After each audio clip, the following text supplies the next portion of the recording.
नमस्कार, स्वागत है आप सभी का डीडी न्यूज के इस खास बुलेटिन एक्सप्रेस 100 में, जहां आपके लिए लेकर आते हैं राजनीति, मनोरंजन, देश, दुनिया, खेल और व्यापार जगत की सभी बड़ी खबरों को एक्सप्रेस यानी फटाफट अंदाज में। मैं हूं मुकुल शर्मा। तो आइए खबरें देखते हैं तेज रफ्तार से। संसद के दोनों सदनों में आज फिर हंगामा देखने को मिला। विपक्ष के शोर शराबे के कारण दोनों सदनों की कार्रवाई सोमवार तक स्थगित। विपक्ष के हंगामे के कारण राज्यसभा में आज फिर कोई कार्य नहीं हो पाया। राज्यसभा को सोमवार 11 बजे तक के लिए स्थगित कर दिया गया है। विपक्ष के हंगामे को लेकर राज्यसभा के सभापति ने नाराजगी जताई। उन्होंने कहा कि सदन के नियम 267 का उपयोग सदन में हंगामा करने के लिए नहीं किया जा रहा है। उन्होंने कहा कि हम एक गलत परंपरा को बढ़ा रहे हैं।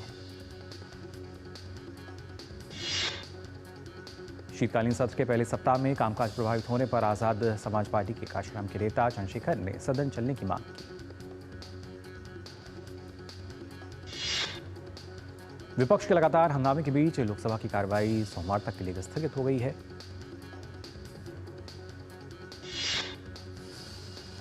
संभल की शाही जामा मस्जिद को मंदिर होने का दावा पेश करने वाली याचिका में अगली सुनवाई 8 जनवरी को होगी। मुस्लिम पक्ष के अधिवक्ता शकील अहमद वारसी ने ये जानकारी दी। संभल हिंसा के दौरान मोटरसाइकिल में दंगाइयों द्वारा आग लगाने का वीडियो जिला प्रशासन ने जारी करते हुए लोगों से सतर्क रहने का आग्रह किया है। संभल की हिंसक घटना की न्यायिक जांच के आदेश दिए गए हैं। इस घटना में 4 लोगों की मौत हो गई थी। उच्च न्यायालय के सेवानिवृत्त न्यायमूर्ति देवेंद्र कुमार अरोड़ा की अध्यक्षता में 3 सदस्यों की समिति मामले की जांच करेगी। समिति में भारतीय प्रशासनिक सेवा के सेवानिवृत्त अधिकारी अमित मोहन प्रसाद और भारतीय पुलिस सेवा के पूर्व अधिकारी अरविंद कुमार जैन भी शामिल हैं। समिति 2 महीने के भीतर अपनी रिपोर्ट देगी।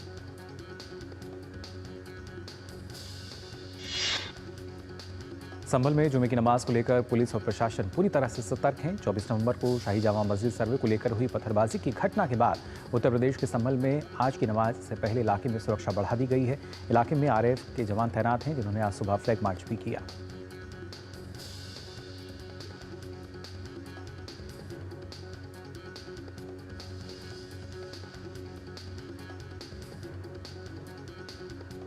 खासतौर से संभल में लगातार जिस तरीके के हालात बने हुए थे, फिलहाल अगर बात की जाए इसको लेकर जो सर्वे रिपोर्ट पेश की जानी थी वो फिलहाल पेश नहीं हुई, जो कि अब आज इसके लिए अगली जो तारीख है 8 जनवरी वो सुनिश्चित की गई है। और खासतौर से आज का जो दिन था वो काफ़ी महत्वपूर्ण माना जा रहा था। जिस तरीके से शुक्रवार को जुमे की नमाज रखी जाएगी और उसके साथ साथ क्योंकि जो सुनवाई भी थी उस वजह से फिलहाल इलाके में हम कह सकते हैं जो सुरक्षा व्यवस्था है वो चाक चौबंद है। और कहीं ना कहीं पुलिस प्रशासन की बात की जाए या ज़िला प्रशासन की बात की जाए तो पूरी तरीके से दोनों प्रशासन सतर्क नज़र आ रहे हैं। और ख़ास तौर से अगर देखा जाए तो ये अपने आप में काफ़ी महत्वपूर्ण है। और इस पर और क्या जानकारी है, हमारे संवाददाता विकास सारथी फिलहाल हमारे साथ जुड़ चुके हैं। विकास, क्या ताज़ा जानकारी फिलहाल मिल पा रही है, क्योंकि आज अहम सुनवाई होनी थी?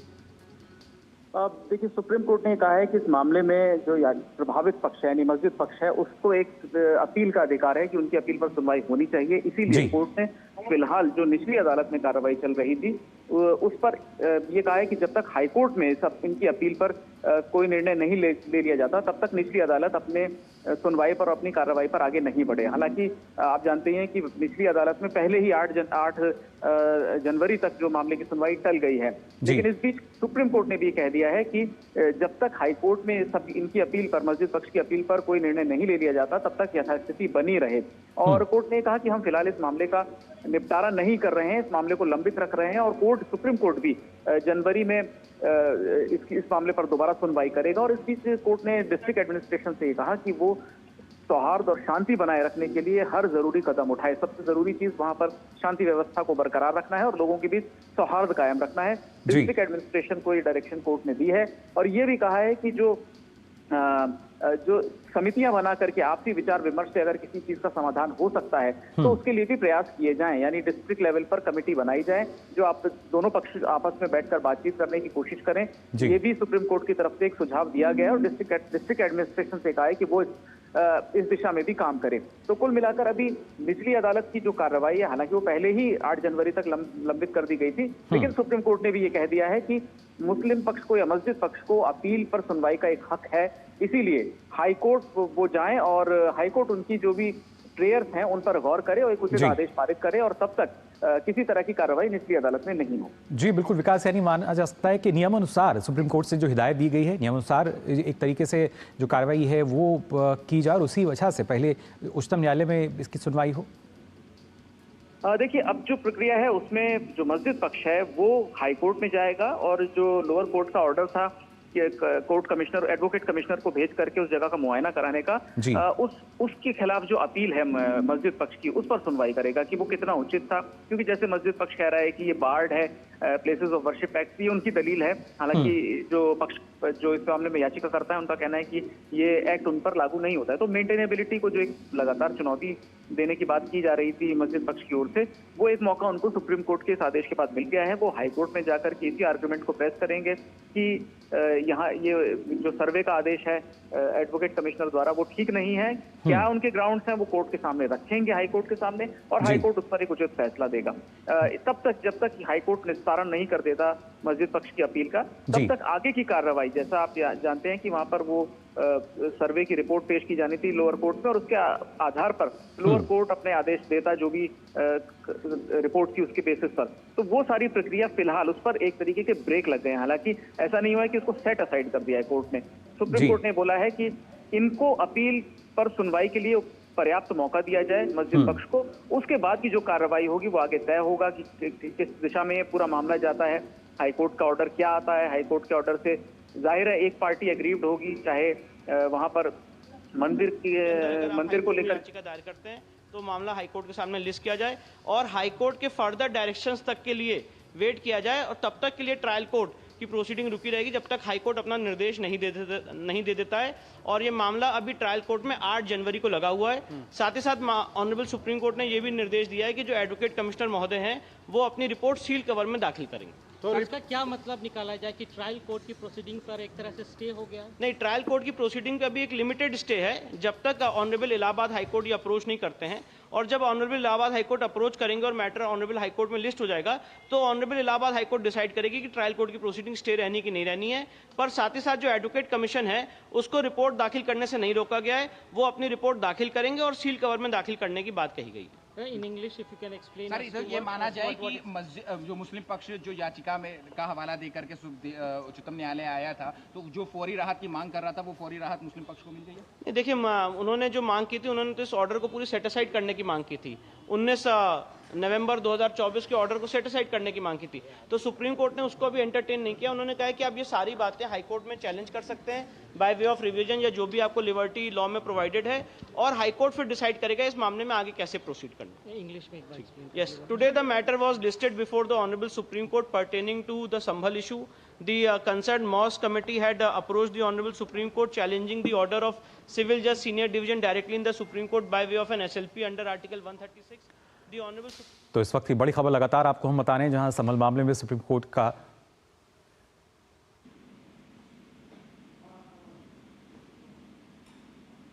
has also directed the Advocate Commissioner to file his report in sealed cover. The Honorable Supreme Court has also expressed concerns with regard to peace and harmony to be maintained in the region.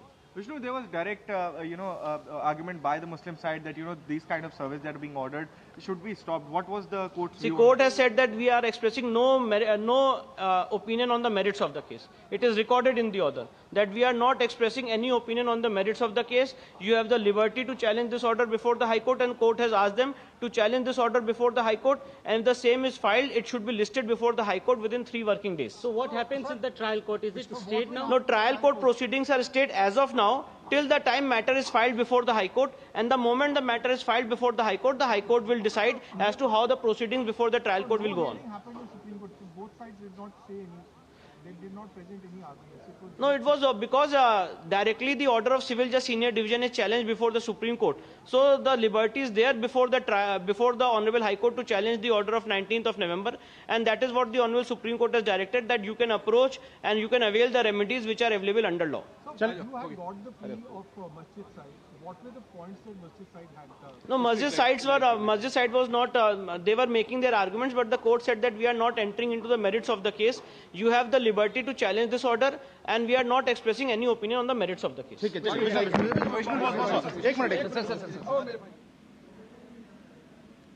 तो संभल मामले में supreme court का ये बड़ा फैसला सामने आया और उसी की जानकारी दे रहे थे विष्णु शंकर जैन, जो कि दिखता हैं वकील हैं। हमारे संवाददाता विकास लगातार हमारे साथ बने हुए हैं। विकास, जिस तरीके से जो विष्णु शंकर जैन हैं वो बता रहे थे कि जो हाईकोर्ट में जब मामला लिस्टेड होगा उसके बाद ये तय किया जाएगा कि जो निचली अदालत है उसमें जो कार्रवाई पर रोक लगी है वो जारी की जा सके, या जो रोक है वो आगे भी बरकरार रह सकती है। बिल्कुल, देखिए विष्णु शंकर जैन ही इस मामले में मुख्य याचिकाकर्ता हैं, याचिकाकर्ता के वकील हैं, जिन्होंने संभल में ये दावा किया था कि वहां पर मंदिर के ऊपर मस्जिद बनाई गई है। जी। तो वो जो ऑर्डर की बात बता रहे थे, बिल्कुल सुप्रीम कोर्ट ने यही कहा है कि हम कोई इस याचिका है इसकी मेरिट पर कोई अपना ओपिनियन नहीं दे रहे हैं, कुछ अपना कोई विचार एक्सप्रेस नहीं कर रहे हैं, लेकिन नेचुरल जस्टिस की डिमांड ये है कि जो प्रभावित पक्ष है उसको अपील का मौका मिलना चाहिए। इसीलिए हाईकोर्ट जाने के लिए उनको कहा गया है मस्जिद पक्ष को कि वो हाईकोर्ट जाएं और जो बातें वो याचिका में सुप्रीम कोर्ट में जा रहे हैं उन्हीं बातों को हाईकोर्ट में जाके रखें। इस बीच में जैसा कि विष्णु आपको बता रहे थे कि जो एडवोकेट कमिश्नर ने जो वहां पे सर्वे कर लिया था, रिपोर्ट तैयार थी, वो रिपोर्ट अब सील्ड कवर में रखी जाएगी कोर्ट के सामने। वो कार्रवाई को लेकर के भी कोर्ट ने निर्देश दे दिया है, इसको अभी पब्लिक नहीं किया जाएगा, पहले कोर्ट उसको देखेगी। जहां तक इस पूरी प्रक्रिया में सुप्रीम कोर्ट ने प्रोसीडिंग्स में सिर्फ ये तय किया है कि मस्जिद पक्ष को एक मौका मिलना चाहिए अपनी बात रखने का अपील में, और इसीलिए ये पूरी डायरेक्शंस दी गई हैं। कोर्ट ये हालांकि जब जनवरी में दोबारा सुनवाई होगी तो आगे भी इस पर कुछ पक्षों पर, कुछ पहलुओं पर आगे सुनवाई जारी रख सकता है, लेकिन अभी जो इमीडिएट कोर्ट को लगा कि जो रिलीफ दिए जाने की जरूरत है वो ये है कि मुस्लिम पक्ष को एक समय दे दिया जाए कि वो अपनी कम से कम अपील दायर कर हाईकोर्ट में अपनी बात रखें, और हाईकोर्ट ये तय करेगा कि आगे जो कार्रवाई पर रोक लगा दी है सुप्रीम कोर्ट ने वो मेंटेन रहेगी आगे, या फिर निचली अदालत जो एडवोकेट कमिश्नर की रिपोर्ट है उसके आधार पर अब अगले आदेश पारित करे। जी बिल्कुल विकास, यानी माना जा सकता है जिस तरीके से जो कहीं ना कहीं मस्जिद कमेटी है इसको जिस तरीके से कहा गया है कि हाईकोर्ट में पहले अपील करें, तो क्या माना जाए कि वहाँ भी जो सर्वे की रिपोर्ट है पेश हो सकती है जब मामला लिस्टेड हो जाएगा वहाँ पर? देखिए बिल्कुल, जब दलीलें रखी जाएंगी तो sealed envelope report court Allahabad high court भी मांग सकता है। हालांकि वो होगी या नहीं होगी वो कोर्ट क्या चाहता है वहां पर, हाईकोर्ट में जब ये मामला लगेगा तब कोर्ट मांग भी सकता है इस रिपोर्ट को, और अगर कोर्ट को लगा कि जो मस्जिद पक्ष की जो बातें हैं वो सीधे सीधे इस रिपोर्ट के औचित्य पर ही सवाल खड़े कर रहे हैं, तो ये आगे का विषय है कि हाईकोर्ट को क्या लगता है। क्या हाईकोर्ट को लगता है कि जो डायरेक्शन लोअर कोर्ट ने दी है वो प्रोसीजरल थी, जैसा सीपीसी में पूरा प्रोसीजर होता है, कहीं विवादित संपत्ति होती है तो एक एडवोकेट कमिश्नर को नियुक्त किया जाता है ताकि वो जाकर के मौके पर मुआयना करके अपनी रिपोर्ट दे। अगर हाईकोर्ट को लगता है कि वो प्रक्रिया का पूरा निचली अदालत पालन कर रही थी, उसमें कोई गड़बड़ी नहीं है, तो मुमकिन है कि हाईकोर्ट खुद भी उस रिपोर्ट की कॉपी मांग भी सकती है, या हाईकोर्ट ये भी कह सकता है कि हम इस मेरिट में जाते ही नहीं है, प्रक्रिया पूरी तरह सही है, इसीलिए हम ये स्टे जो सुप्रीम कोर्ट ने दिया था, जो कि हम पर इंटरेस्ट किया है सुप्रीम कोर्ट ने कि आगे स्टे रहना चाहिए नहीं रहना चाहिए, हम स्टे वैकेट कर रहे हैं और आप जाकर के निचली अदालत में इस रिपोर्ट के आधार पर अपनी रेमेडीज जो हैं वो दोनों पक्ष उसको अवेल करें। तो ये हाईकोर्ट में जब सुनवाई होगी तो बातें ज्यादा साफ हो पाएंगी, लेकिन फिलहाल कोर्ट का जो सुप्रीम कोर्ट का जो डायरेक्शन है उससे एक जिम्मेदारी एडवोकेट कमिश्नर की ये बन जाती है कि सर्वे की रिपोर्ट सील्ड रहनी चाहिए। कुछ हिस्से हालांकि हमने अभी देखा कि मीडिया में रिपोर्ट होने शुरू हो गए हैं, लेकिन अभी जो डायरेक्शन दी गई है उसके हिसाब से अब इसको सील्ड एनवेलप में कोर्ट के सामने रखा जाना है सुप्रीम कोर्ट के निर्देशों के मुताबिक। तो सर्वे रिपोर्ट जो है वो सील्ड रहेगी, सार्वजनिक नहीं की जाएगी। विकास, बहुत बहुत शुक्रिया आपका इस महत्वपूर्ण अपडेट के लिए। तो हमारे संवाददाता बता रहे थे किस तरीके से सुप्रीम कोर्ट में जो सुनवाई चल रही थी संभल मामले को लेकर, उसमें जो खासतौर से मस्जिद पक्ष है उसको हाई कोर्ट का रुख करने को कहा गया है सुप्रीम कोर्ट द्वारा। फिलहाल हम यहाँ रुकने एक छोटे से ब्रेक के लिए।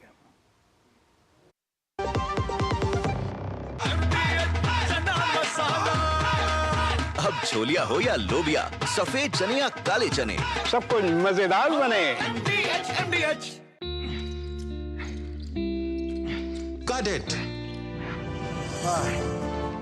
सोचिए अगर असल जिंदगी में ऐसी हालत हो तो कितनी मुश्किलें होती हैं, लेकिन शुक्र है बैंकिंग के लिए नहीं। अगर आपकी उम्र 70 साल से अधिक हो या आप दिव्यांग हो तो बैंक आपको कुछ जरूरी बैंकिंग सुविधाएं घर बैठे बैठे दे सकता है। आरबीआई कहता है जानकार बनिए, सतर्क रहिए।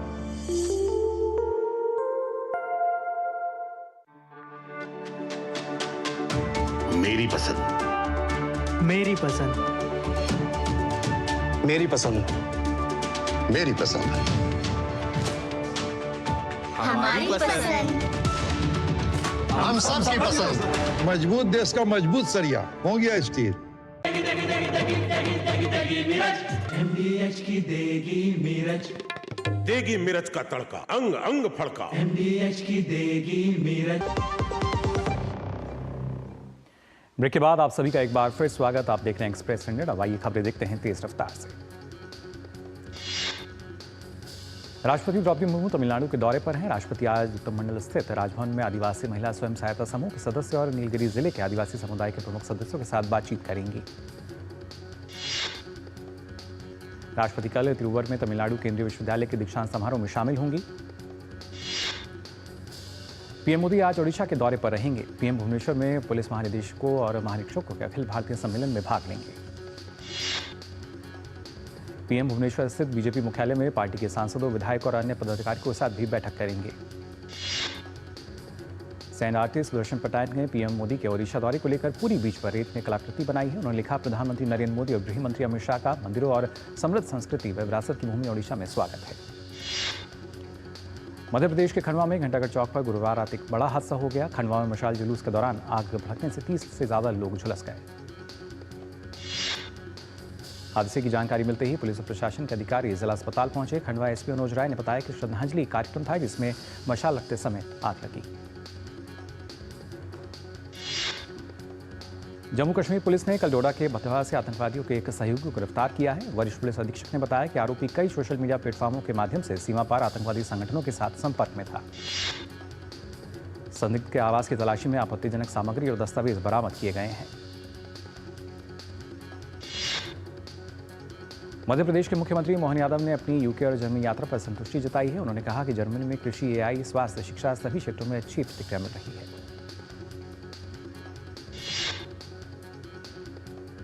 इसके साथ ही उन्होंने कहा कि दोनों ही देशों में बहुत ही सकारात्मक बातचीत हुई है और उनको भी कोशिश की जाएगी और साथ ही साथ प्रदेश में निवेश को बढ़ाने के पूरे प्रयास किए जाएंगे।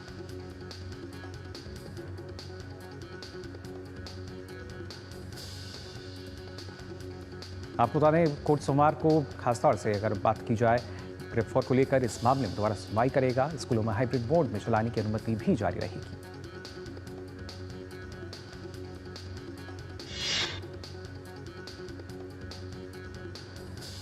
और इसी के साथ ही फिलहाल हम यहां रुक रहे हैं एक छोटे से ब्रेक के लिए। जल्द हाजिर होते हैं। कश्मीर से कन्याकुमारी तक, कच्छ से कामाख्या तक, राज्यों की राजधानियों से प्रदेशों के कोने कोने तक, होगी हर राज्य के हर हिस्से की पूरी खबर। देखिए भारत एट 7 खबर राज्यों की डीडी न्यूज पर। राजनीति की चाल से दुनिया के हाल तक,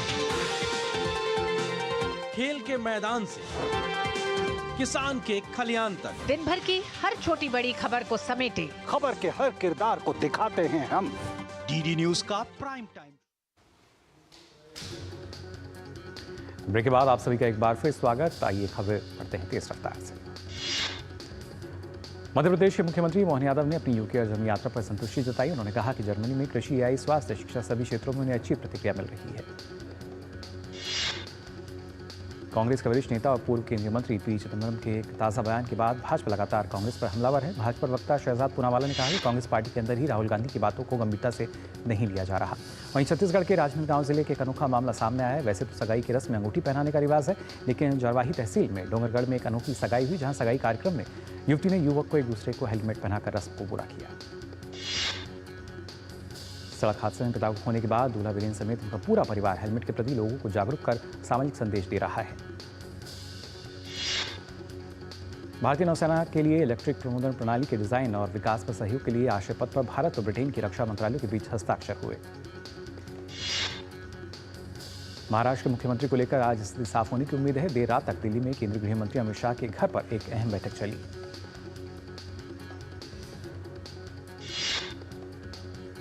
इस बैठक में भाजपा के राष्ट्रीय अध्यक्ष जेपी नड्डा भी मौजूद रहे। ये मीटिंग करीब 2 घंटे तक चली। इससे पहले महाराष्ट्र के कार्यवाहक मुख्यमंत्री और शिवसेना नेता एकनाथ शिंदे ने घोषणा की कि राज्य में अगले मुख्यमंत्री का फैसला करने के लिए मुंबई में महायुति के नेताओं की बैठक होगी। दिल्ली एनसीआर में AQI आज भी खराब श्रेणी में दर्ज किया गया है। बवाना में AQI 400 के पार दर्ज हुआ। दिल्ली एनसीआर में वायु प्रदूषण के मसले पर सुनवाई करते हुए सुप्रीम कोर्ट ने दिल्ली एनसीआर में ग्रेड 4 को लागू रखने का निर्देश दिया है।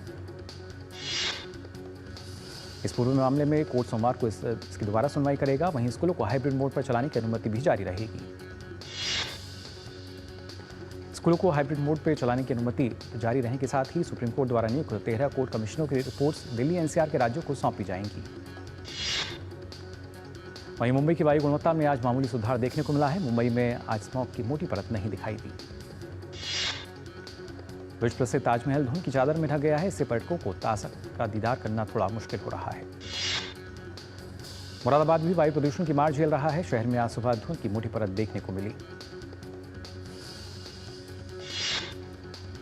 मनाली में ठंड बढ़नी शुरू हो गई है। हालांकि घाटी में अभी तक काफी कम बर्फबारी हुई है, लेकिन तापमान में गिरावट दर्ज की गई है। 75वें संविधान दिवस के अवसर पर प्राइम पॉइंट फाउंडेशन द्वारा राजधानी दिल्ली में कार्यक्रम का आयोजन हुआ। केंद्रीय मंत्री अर्जुन राम मेघवाल ने कहा कि भारतीय संविधान ही हमारा लोकतंत्र की वजह से इतना मजबूत है। अजमेर शरीफ दरगाह अब कानूनी प्रक्रिया के केंद्र में है। परिसर में हिंदू मंदिरों होने के दावे को लेकर हिंदू सेना के राष्ट्रीय अध्यक्ष विष्णु गुप्ता ने याचिका दायर की। सर्वोच्च न्यायालय में हिमाचल की कबड्डी खिलाड़ी पूजा ठाकुर के मामले में सर्वोच्च न्यायालय ने हिमाचल सरकार को फटकार लगाई है। सुप्रीम कोर्ट ने कहा कि मुख्यमंत्री का ऐसा रवैया रहा तो वो खिलाड़ियों को कैसे प्रोत्साहित करेंगे। पटियाला कोर्ट ने दिल्ली में स्थित बीकानेर हाउस को कोर्ट करने के आदेश पर रोक लगाई है। कोर्ट ने 7 जनवरी तक कुर्की के आदेश पर रोक लगाई है। पश्चिम बंगाल शिक्षक भर्ती घोटाला मामले में आरोपी टीएमसी नेता कुंतल घोष को सुप्रीम कोर्ट से जमानत मिली। सीबीआई की ओर से दर्ज मामले में कुंतल घोष को सुप्रीम कोर्ट से जमानत मिली है। वहीं मथुरा श्री कृष्ण जन्मभूमि विवाद को लेकर सुप्रीम कोर्ट में सुनवाई 9 दिसंबर तक टल गई है। मथुरा मामले में मुस्लिम पक्ष की याचिकाओं में इलाहाबाद हाई कोर्ट के उस फैसले को चुनौती दी गई है जिसमें हाई कोर्ट ने हिंदू पक्ष की ओर से दाखिल मुकदमे को सुनवाई योग्य माना था। केंद्रीय औषध प्रयोगशाला ने 56 दवा नमूनों का मानक गुणवत्ता से कम पाया है, जबकि राज्य औषध परीक्षण प्रयोगशालाओं में भी 34 दवा नमूनों को मानक गुणवत्ता से कम पाया गया। आज बढ़त के साथ खुले भारतीय शेयर बाजार। शुरुआती कारोबार में सेंसेक्स करीब 100 अंकों की बढ़त के साथ 80,143 पर, निफ्टी 19 अंक चढ़कर 23,963 पर कारोबार करता नजर आया। केंद्रीय वित्त मंत्रालय ने बीमा क्षेत्र में कुछ अहम बदलाव करने का प्रस्ताव रखा है। इसमें एफडीआई की सीमा को 100% तक बढ़ाना, चुकता पूंजी को घटाना और समग्र लाइसेंस व्यवस्थित करने जैसे बदलाव शामिल हैं। सरकार के प्रस्ताव के मुताबिक भारतीय बीमा कंपनियों में एफडीआई की सीमा 74% से बढ़ाकर 100% कर दी जाएगी। भारत सरकार ने बाजार में आटे की बढ़ती कीमतों को नियंत्रित करने के लिए खुले बाजार में गेहूं बिक्री का फैसला किया है। भारतीय खाद्य निगम खुले बाजार में 25 लाख मीट्रिक टन गेहूं की ई नीलामी करेगी। इससे खुले बाजार में गेहूं की कीमत को नियंत्रित किया जा सकेगा। अब तटीय क्षेत्रों में खनिज ब्लॉकों की बिक्री का पहला दौर शुरू हो गया है। सरकार की तरफ से की जा रही इस नीलामी के जरिए 13 खदानों की बिक्री की जाएगी। केंद्रीय कोयला एवं खान मंत्री जी किशन रेड्डी ने नीलामी की प्रथम श्रृंखला का आधिकारिक रूप से शुभारंभ किया। केंद्रीय मंत्री ने खादानों की बिक्री की इस पहल को ऐतिहासिक बताते हुए कहा कि भारत सरकार का खान मंत्रालय भारत की खनिज अन्वेषण यात्रा में एक परिवर्तनकारी अध्याय को चिन्हित करने के लिए प्रयासरत है। समावेशी शहरी विकास की दिशा में एक बड़ा कदम उठाते हुए दिल्ली विकास प्राधिकरण ने उपराज्यपाल वीके सक्सेना के नेतृत्व में अपनी झुग्गी पुनर्वास नीति में बड़े बदलाव को मंजूरी दी। मुख्य संशोधनों में आवासीय और व्यावसायिक परियोजना के लिए एफएआर को 500 तक बढ़ाना, 40% भूमि को आवासीय उद्देश्य के लिए आरक्षित करना और डेवलपर्स को 5 किलोमीटर के दायरे में प्लॉट क्लस्टर करने की अनुमति देना शामिल है। अमेरिकी व्यापार आयोग ने माइक्रोसॉफ्ट के खिलाफ शुरू की बड़ी जांच। माइक्रोसॉफ्ट पर आरोप है कि क्लाउड प्लेटफॉर्म एजोर से ग्राहकों का डेटा अन्य प्लेटफॉर्म पर स्थानांतरित करना मुश्किल बना रही है। ब्लूमबर्ग की रिपोर्ट के अनुसार एफटीसी ने कंपनी से कई जानकारियां मांगी हैं। इसमें उसका एआई स्टार्टअप इन्फ्लेशन एआई के साथ $65 करोड़ का सौदा भी शामिल है। कॉर्पोरेट मामलों के मंत्रालय ने सन फार्मा और इससे अधिकारियों पर 36 लाख रुपए का जुर्माना लगाया है। वैश्विक निवेशक 82 वर्षीय जिम रोजर्स ने प्रधानमंत्री नरेंद्र मोदी की नीतियों की सराहना की। उन्होंने कहा कि भारत दशकों के बाद सही आर्थिक फैसले ले रहा है। जिम रोजर्स ने कहा है कि कुछ वर्षों में मोदी के नेतृत्व में अर्थव्यवस्था और शेयर बाजार में काफी सारे बड़े बदलाव आए हैं और भारत 2047 तक विकसित राष्ट्र बनने की तरफ तेजी से आगे बढ़ रहा है। यूक्रेन के ऊर्जा बुनियादी ढांचे पर रूस के दूसरे बड़े हमले के बाद राजधानी कीव में बिजली की भारी कटौती हुई।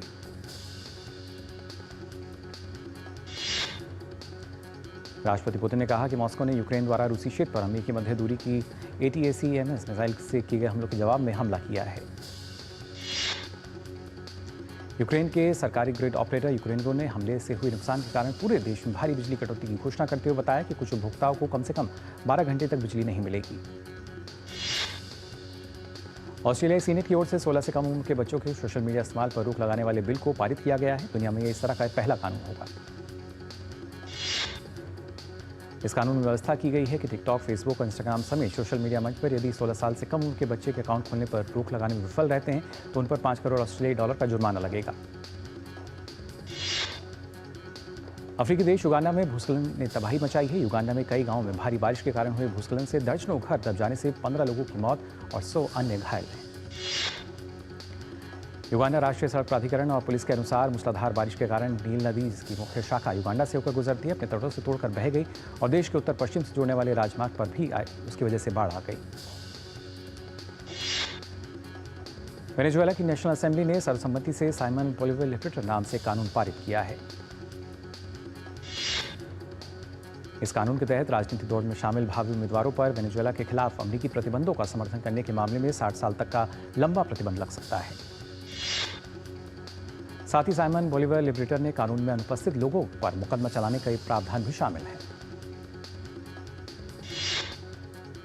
करीब 6 महीने से अंतरिक्ष में फंसी भारतीय मूल की अंतरिक्ष यात्री सुनीता विलियम्स और उनके साथी को सदस्यों ने स्पेस के थैंक्सगिविंग की शुभकामनाएं दी। यूरोपीय देश जॉर्जिया में सरकार ने यूरोपीय संघ में शामिल होने की बातचीत को स्थगित करने का फैसला लिया है। इसके बाद राजधानी क्लिविस में समेत कई जगहों पर जोरदार प्रदर्शन देखने को मिल रहे हैं। जॉर्जिया की सत्तारूढ़ पार्टी ने 2028 तक इस तरह की किसी भी बातचीत को रोकने का फैसला लिया है। सरकार के इस फैसले के बाद यूरोपीय संघ में शामिल होने का समर्थन करने वाले हजारों प्रदर्शनकारी राजधानी सड़कों पर उतरे हुए हैं। आईसीसी चैंपियंस ट्रॉफी आयोजन को लेकर अंतिम फैसला आज किया जा सकता है। आज आईसीसी बोर्ड इस मुद्दे पर बैठक करेगा। भारतीय टीम सुरक्षा कारणों के चलते पाकिस्तान में खेलने से टीम ने मना कर दिया है। प्रतियोगिता को हाइब्रिड मॉडल में आयोजित किया जा सकता है। सिंगापुर में खेली जा रही विश्व शतरंज चैंपियनशिप में भारत के डी गुकेश और चीन के डिंग लिरेन के बीच चौथे दौर का मैच आज खेला जाएगा। चैंपियनशिप के 3 दौर के बाद स्कोर बराबरी पर है। 14 गेम की सीरीज में अब 11 गेम और बचे हैं। लक्ष्य सेन ने Syed Modi India international 2024 badminton प्रतियोगिता के क्वार्टर फाइनल में प्रवेश कर लिया है। राउंड ऑफ 16 के मैच में लक्ष्य सेन ने दानियल दुवेंको को हराया। पुरुष एकल वर्ग के राउंड ऑफ 16 मैच में ही भारत के किरण जॉर्ज को जापान के शोगो ओगावा के हाथों हार झेलनी पड़ी। प्रियांशु राजावत ने प्रतियोगिता के क्वार्टर फाइनल में जगह बना ली है। प्रियांशु ने प्री क्वार्टर फाइनल में वियतनाम के खिलाड़ी को हराया। तो फिलहाल के लिए एक्सप्रेस न्यूज में बस इतना ही, लेकिन देश और दुनिया की तमाम खबरों के लिए आप देखते रहिए डीडी न्यूज। मुझे दीजिए अनुमति। नमस्कार।